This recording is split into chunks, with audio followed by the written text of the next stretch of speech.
سے مجلس آزاد انعقاد کی تگے سید محمود حیدر نقوی ابن حیدر رضا، سید علی اظہر جعفری ابن مقصود الحسن، عزیز النساء جعفری بنت محسن حسین، دعا فاطمہ بنت محمد حسن، اور مرحوم مولانا سید بلال حسین نقوی ابن مرحوم سید امیر حسین شاہ، اور تمام مومنین و مومنات، اور بالخصوص جتنے بھی لوگوں نے آغا سید کے دن فاتح لگایا، مالک تمام مرحومین کی ارواح کے ساتھ کریم اللہ تجھے اپنی عزت و عظمت کا واسطہ آل محمد کا عظیم خالق جو دعائیں بتانے کے لیے ذمہ لگانے کے لیے میرا اللہ سینے میں چھپے ہوئے رازوں کو بہتر جانتا ہے، ان تمام دعاؤں کو اپنی بارگاہ مقدس میں قبول فرمائے۔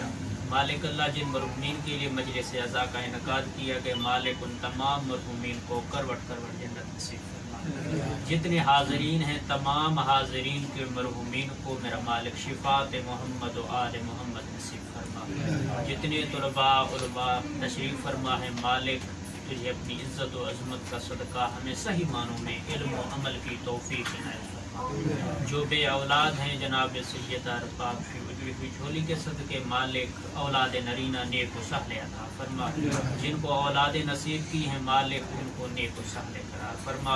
مالک اللہ جو بیمار ہیں بیمار کربلا کے صدقے انہیں صحت تندرستی شفاء کلی عطا فرما۔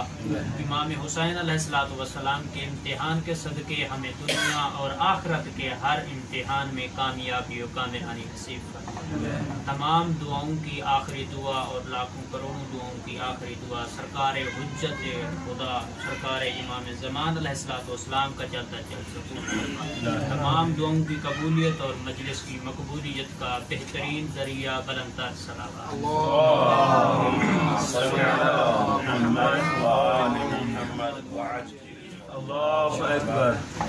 خالق کا نام بھی بلند ہے، بالکل معمول اور عادت سمجھ کر نہیں بلکہ عبادت سمجھ کر، پھر بھی نعرہ تکبیر، اللہ اکبر، نعرہ رسالت یا رسول اللہ، نعرہ رسالت یا رسول اللہ، نعرہ حیدری، یا علی، احسان نہیں ایمان سمجھ کے پھر بھی حیدری، یا علی، آواز بلندتر صلوات۔ اللہم صل علی محمد وآل محمد وعجل فرجہ۔ بآواز بلندتر صلوات۔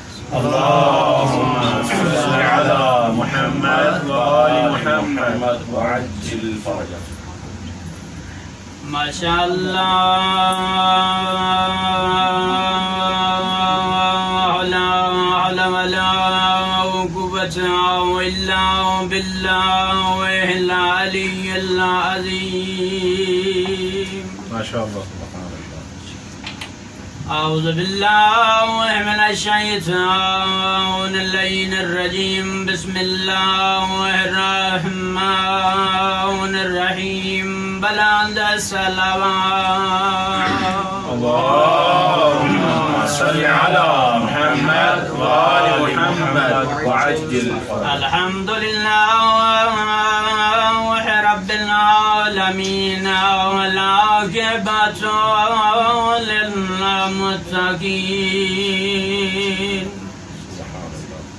وآله الطيبين والطاهرين المعصومين،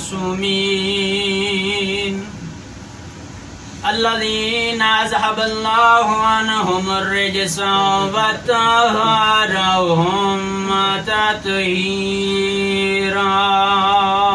اللهم صل على محمد وآل محمد وعجل فرجه۔ والسلام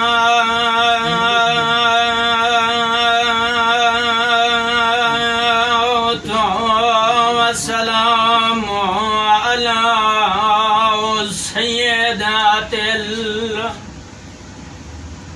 الجليلات المخدومات المظلومات المحرومات،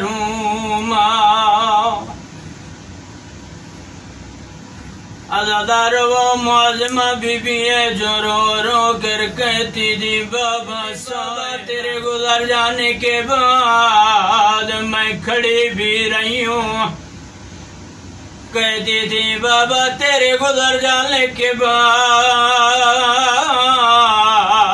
میں زہرا منہ پہ تماچے کھاتی رہی ہوں، کہتی بابا تیرے گزر جانے کے بعد ابھی تیری قبر کی مٹی خشک نہیں ہوئی تھی، بابا تیرا ممبر تھا اور تیرے ممبر کے سامنے گئی ہوں، بابا مجھے زہرا سے سوال کرتے تھے، کہتے تھے زہرا تو مسئلے بھول گئی ہے،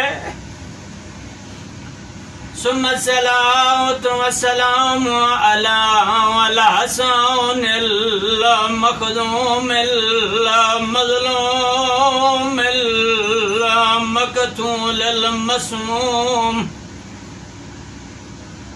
رونے والوں بتاتا چلو مسموم کسے کہتے ہیں؟ مسموم سے کہتے ہیں جسے ایک بار نہیں، دو بار نہیں، تین بار زہر دی گئی ہو، جس کے جنازے میں تیر لگے۔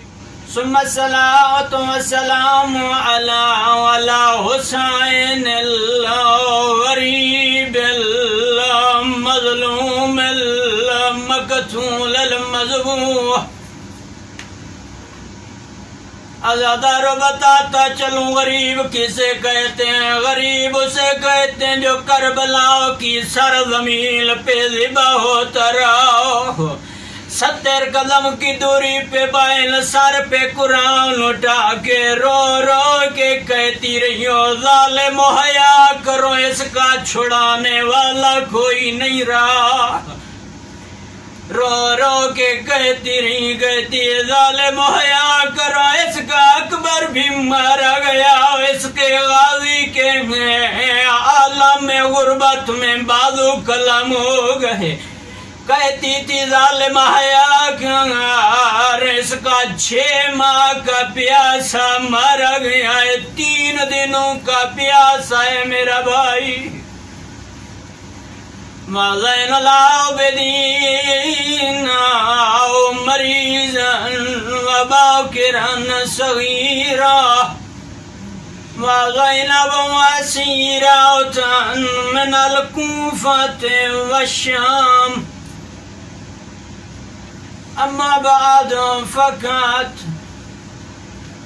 قال اللہ تبارک و تعالی بسم ربک العظیم بسم اللہ الرحمن الرحیم فاسألوا اہل الذکر ان کنتم لا تعلمون۔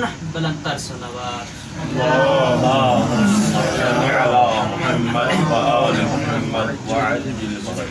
مالک کائنات کا چل کے آنا اپنی بارگاہ مقدس میں قبول فرمائے، جس مقصد کے لیے جس مراد کے لیے اس مجلس کا انعقاد کیا گیا، مالک اس مقصد کو اپنی بارگاہ میں قبولیت کا شرف عطا فرمائے۔ جتنے بھی چل کے آئے ہیں مالک تمام کی حاجتوں کو اپنی بارگاہ مقدس میں قبول فرمائے۔ بغیر کسی تمہید اور بغیر کسی مقدمے کے میں اپنی گفتگو کو شروع کرنا چاہوں گا، چونکہ آقا سید نے حکم دیا کہ تقریباً 15 سے 20 منٹ آپ کی خدمت میں گزارش ہونا ہے، زیادہ زحمت نہیں دوں گا، لیکن یہ 15 سے 20 منٹ بھی طلباء اور علماء کے مجمع میں اور ان کی محفل میں بیٹھ کر گزارنا شاید پورے دن کے 12 گھنٹوں سے بھی زیادہ ہونے دیں۔ بہرحال بطور اصلاحیہ اور بطور درسن چند جملے آپ کی خدمت میں عرض کرنا چاہوں گا، جس آیت کو میں نے موضوع سخن کا ایک سفر دیا ہے۔ اللہ فرماتا ہے فاسألوا، بس سوال کرو۔ بسم اللہ۔ اب 2 چیزیں یہاں پر، چونکہ طلباء علماء ہیں، یہاں پہ کوئی خطابت، کوئی مولویت یا کوئی علم منوانا مقصود نہیں ہے، بطور عبادت چند جملے آپ کی خدمت میں عرض کرنا چاہوں گا۔ یہاں پر 2 چیزیں ہیں بسم اللہ کہ سوال کرو۔ پہلی چیز یہ ہے کہ سوال کرنے والا کون ہو، اس کا معیار کیا ہونا چاہیے، وہ سوال کس طرح کا کرے، اور دوسرا ہمارے پاس جو جز بنتا ہے وہ ہے کہ سوال کس سے کیا جائے۔ سبحان اللہ۔ یا آیا جس سے سوال کیا جا رہا ہے یا کرنا ہے یا کیا جائے گا، اس میں کون سی اہلیت اور کون سی صفات کا ہونا ضروری ہے۔ بسم اللہ۔ چونکہ سوال خدا کہہ رہا ہے کہ کرو، حکم دے رہا ہے نا کہ پاس تم سوال کرو۔ سبحان اللہ۔ اب وہ سوال کرنے والے کون ہیں؟ کن کے بارے میں کہا جا رہا ہے؟ اور اللہ کن کو مخاطب ہو کے کہہ رہا ہے کہ پس تم سوال کرو. بسم اللہ. چونکہ انسان کی فطرت میں آیت اللہ مطہری فرماتے ہیں کہ انسان کی فطرت میں ہے کہ پہلے دن ابتدا